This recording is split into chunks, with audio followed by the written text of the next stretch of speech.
ay rated SPG. Striktong patnubay at gabay ng magulang ang kailangan. Maaaring may masiselang tema, lengguwahe, karahasan, sexual, horror o droga na hindi angkop sa mga bata. Hindi nga alam nito ng tanggol na nireport na nga siya ng may-ari ng pasugalan dito nga kala Kernel Suarez. Kaya nga nakamonitor na ang kanilang mga dalaw upang mabawi na daw ang Star of Venus. At sabi nga nito ni Boss Divina ay agad na nga silang umalis dito sa pasugalan. At sabi nga ni Tanggol ay kailangan niya daw papasakan niya ang pasugalan ito. Kaya nga hindi muna sila umalis at tumaya muna sila.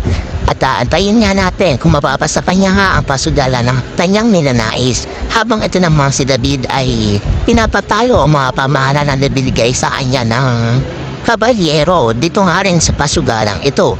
At ito naman si David ay talaga namang nauubusan na nga ng pera na pinamana sa kanya dahil nga sa hindi siya marunong humawak nito.